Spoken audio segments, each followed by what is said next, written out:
Hei, dette Gunnar Halle. Dette veien ned Sheepfoot Lane. Richard. Here's Halle. It's opened up for Gunnar Halle. It's 4. Gunnar Halle, one of the bargain signings of the last decade, gives Oldham what must surely be a winning lead now.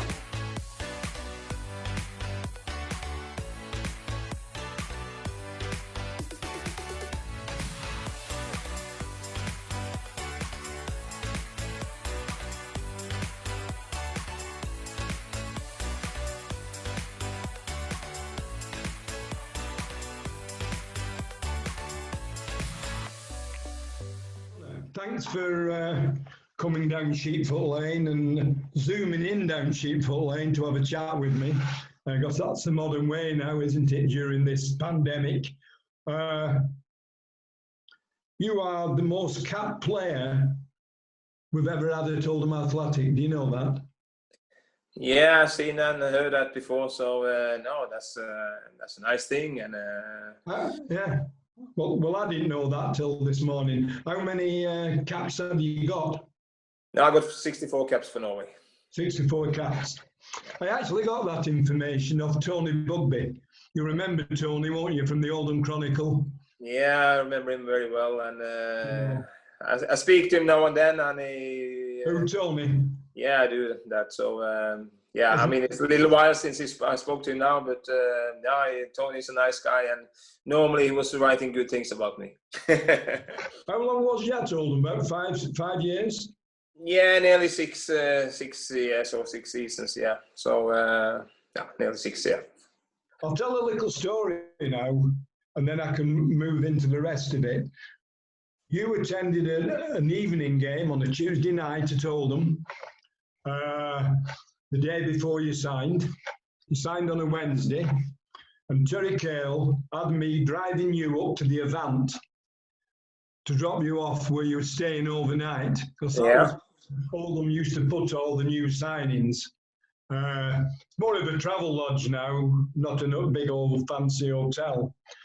And I remember that when he asked me, I said to him, "You do know Fred Austin sat in the car outside, don't you, from Oldham Press Agency, one of the top journalists in the northwest of England." But he was a big Oldham fan. And I always remember that when you got in the car, Fred couldn't believe his luck. I had to have a word with him when we were driving, after we dropped you off, that Terry Cale said he couldn't use it to the day after, but he could have an exclusive. Fred was actually knelt up on the front seat, interviewing you in the back with his pen in his hand. Once a journalist, always a journalist. Can you remember that? Yeah, when you're telling me that, so yeah, no, yeah.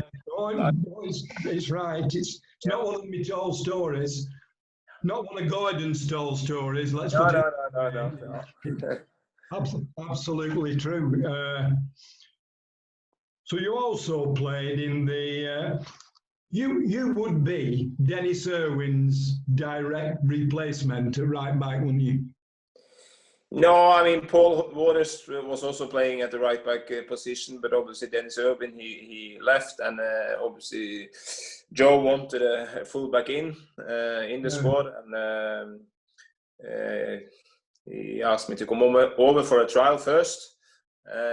And then I came in December, went for a trial, and I played a game against Scunthorpe, I think it was, like for the second team, and did quite well, and I did okay in training. So he said he wanted to sign me because I scored in that game against Scunthorpe. I think it was from 30 yards or 35 yards. So then he said he wanted to sign me. So and then obviously I needed my work permit after that. It took a little while, a few weeks. So I got that in January at some time, and yeah, obviously then I played for the rest of that season. Yeah. Did you come before Richard Jobson or after him? No, I think it was just after him. I think it was just after him. Yeah. Well, you was a biggish. I mean, Richard cost about 450,000, didn't he, from from Hull City. Yeah. But you cost 270,000, and both those signings were big money from Oldham Athletic at that time, wasn't they? Yeah, it was. I mean, when you compare it to today's markets, I think it was quite cheap. But yeah, I mean, it was a lot of money for Oldham, and obviously it was a lot of money for my club, Lillestrøm in Norway as well, to get that sort of money. And obviously the transfer fee was not as high as it is at the moment. But yeah, I think that they saw a player that they could put some money in and hopefully get some value back from it. Yeah. How much did we sell you for? Can you remember? No, I think he was 400 or something like that. I didn't ask Bugby that. I should have done, because he's got a book about 3 inches thick on Oldham Athletic, and he's got everybody's phone number. You actually, I mean, you played in the Great Escape, didn't you? That was a middle season. Yeah, that's right. You scored. I scored as well against, I guess, it's the Southampton game you want to talk about. The Southampton, yeah, it's a Great Escape. We've done a big piece on there. We've also done a group of journalists, of which one was Jack Dearden from Radio Manchester. The other one was the Stuart Pike. Yeah. Pikey, with his famous commentaries, you know, and what have you. And he did one for the Great Escape as well. Okay. He had Tommy Docherty with him that day. And Bob Young, and we got over well over 1,000 views for that. It took it a while to get there. Mm-hmm. I mean, Andy Ritchie, who you played with at Oldham for quite some time, didn't you? Yeah, I did. And it was a very good player. So. And as people are saying to me, well, I said, in those days, I mean, Andy lived in Shaw, you lived in Royton. Yes. Players commute in now from miles. Yeah. 2 hours away for training and stuff like that, which seems strange to me, but because those houses opposite Oldham Athletic, they used to have 2 or 3 of those at one time as club houses, you know. And what have you, and put players in them, and which isn't ideal, is it? You played in the Great Escape. So the question is, you were signed as a right back. You scored in that game. Yes, obviously. If I remember rightly, you was on the left-hand side of the field when you did it. Yeah, I can't remember. Maybe it was on the left, but normally I play more on the right midfield that day. Can you remember that? No, I think I played as a right back. I think, but obviously I was given the. I mean, yeah, well, you had a bit of an engine on you, didn't you?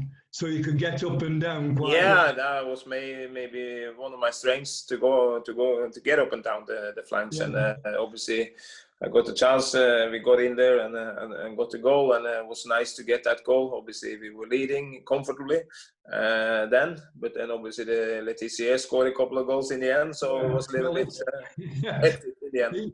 He set about us, didn't he, in the last 20 minutes? Dear me. I think he was more nervous for the supporters in the stand than obviously for us as well. But no, I mean it was quite hectic in the end, because as I said, we were leading comfortably 4-1, and then obviously they scored the 2-4 and the 3-4, and then obviously some few minutes left, and then it was a little bit hectic, but we managed in the end, so that was fantastic. Yeah, it was. Well, we nearly saved ourselves the following season when we got relegated down at Norwich, you know, and that would have been a great escape as well, but it was unfortunate that we was leading and we finished up drawing the game. Yeah. You'd play at Norwich, wouldn't you? Yeah, I think so, yeah. So, the one that didn't was Mike Milligan. We've had Mike on, you know, along with Joe Royle and Frankie Bunn. Yeah. And what have you. And He talks very affectionately about you, does Milligan? Yeah, Mike. Billy was a good guy, and he was. He was a good player, and he worked really hard in midfield, and he was important for the team, of course. And then after that, when we got relegated, how soon did you leave for Leeds? No, I left. Was it 2 years after? And obviously it was in '96, I think it was, and then Leeds wanted me a little bit before. I mean, just after the season started in '96. They wanted me, and then obviously I was talking to them, and they agreed that he could let me go. But I think that was in September, and obviously I hadn't signed the contract, but I went for a medical on that Sunday. I played for Oldham on Saturday, and then Leeds were playing Man United on Sunday. And then they lost 4-0 at home. And then that'll go down well in Yorkshire, won't it? Yeah, and then and everything was just ready to sign, and I went into Oldham on Monday to get my boots and everything, and say goodbye to everybody. And then I came home. Then the phone rang and said Howard Wilkinson had been sacked, so the deal is off at the moment. So then I went into Oldham again on Tuesday. I brought my boots. I'm back again. So then it took a couple of months, and then they came back, and then I signed for Leeds with George Graham. How long did you play at Leeds then? No, I was nearly 3 years. I was there, and then I went to Bradford after that. For nearly 3 years. I went on loan to Wolverhampton just in the end before I went back to Norway. All right. So what did you do at Norway, Gunnar? No, when I came back after when I left from England, I played for 1.5 seasons at my old club, Lillestrøm, and then when I finished in 2000, after 2003 season, I had 1 year in a lower club, like a player manager, and then the season after, then I was assistant coach with Uwe Røsler at Lillestrøm. So then I was there 2 years, and then we went to Viking Stavanger and been to a few other clubs. And then the last 6 years I've been working with the FA as a head coach for the youth teams, national teams. So from 15 to under 19. So that's what I'm doing today. Is it? So more or less, do you manage any of those teams or just coach them? No, I was managing. I was coaching them, and I also as a manager as well. With the 3 or 4 of these underage teams, is that it? No, that was senior teams, first team. So in the top league in Norway, I was, and also in like the first division, like a championship in England. So I was also manager there. So, but then I decided I got an offer from the FA, and they wanted me in there. And then, as I said, I've been doing that for the last 6 years, and I just extended my contract with 2 years. So we'll see, and if I will continue with that, or maybe go back to club football again. And yeah, but at the moment I'm enjoying what I'm doing at the moment. Well, that's fair enough. It's good if you can enjoy your job. So you've really done nothing else but football, have you, Gunnar? No, I'm fully employed as at the FA in Norway. So that's what I'm doing. Did you go straight from school into football? Yeah, more or less. When I did when I was young, yeah. Then I played in Lillestrøm, my team there, and then after that I worked a little bit next to it, and also was studying a little bit, but more or less football all the time. Yeah. Yeah. So what did you do when you was working? No, I worked in different companies, but I mean, it was part of the clubs because I was playing football, and then I had to work as well. So, right, it was part-time then. Yeah, then it was part-time in the beginning.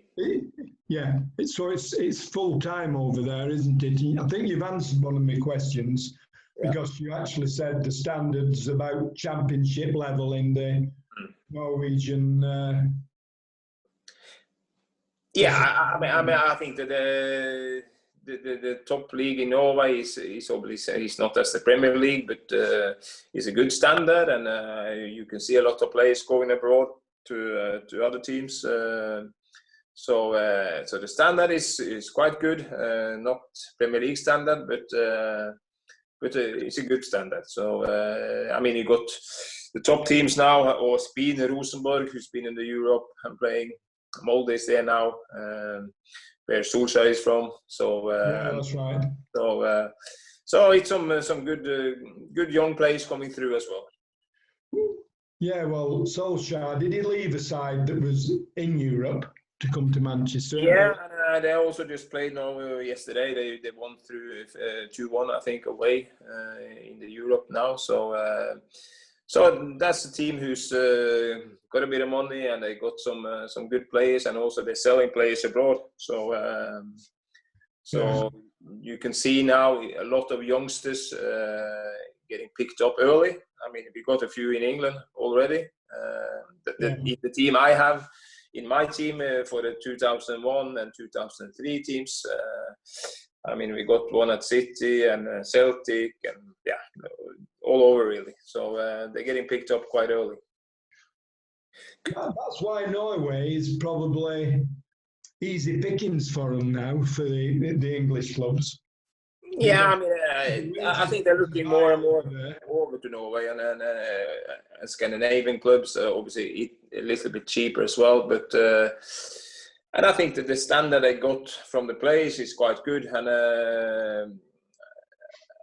I mean, in my last 3 or 4 years as a coach for the youth teams, there's been quite a few who's been going abroad, and that didn't happen 10 years ago. So it's the last 5 years, I think. Then it's been a few players, younger players, going abroad. Yeah. You can't think of anything else you want to add, can you? When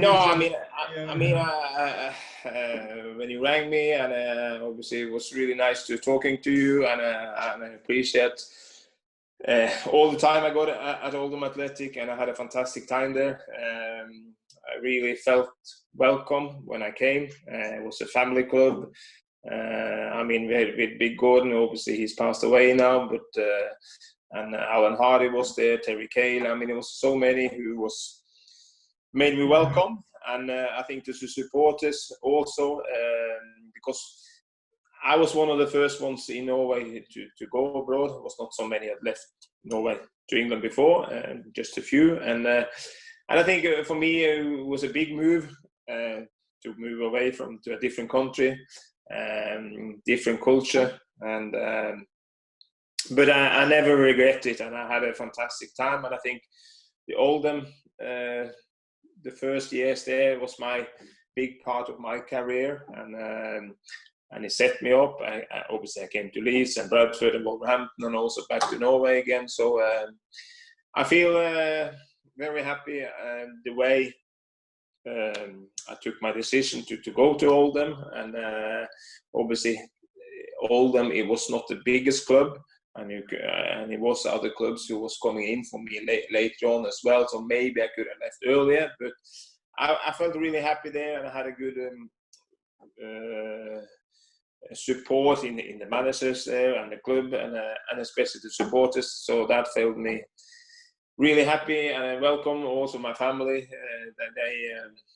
I think they're looking back on that time as a very good time. So that's my word back to you, and I wish I can come over soon. And the Corona thing is gone away. Well, you've been over a couple of times, haven't you? I have seen.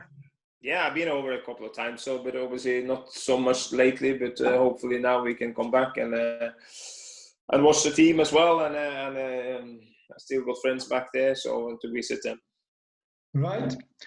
Gunnar, thank you very much, and thanks for coming on. I've been, I don't know why I didn't go for you earlier. I was trying to pair you up with one or two others, but couldn't do it. So in the end, you got the short straw and had to appear on your own. Yeah. But thanks very much, Gunnar. Now that I've got your number, I'll ring you now and again. Yes, thank you. Right, thanks. Bye Okay, now. bye-bye.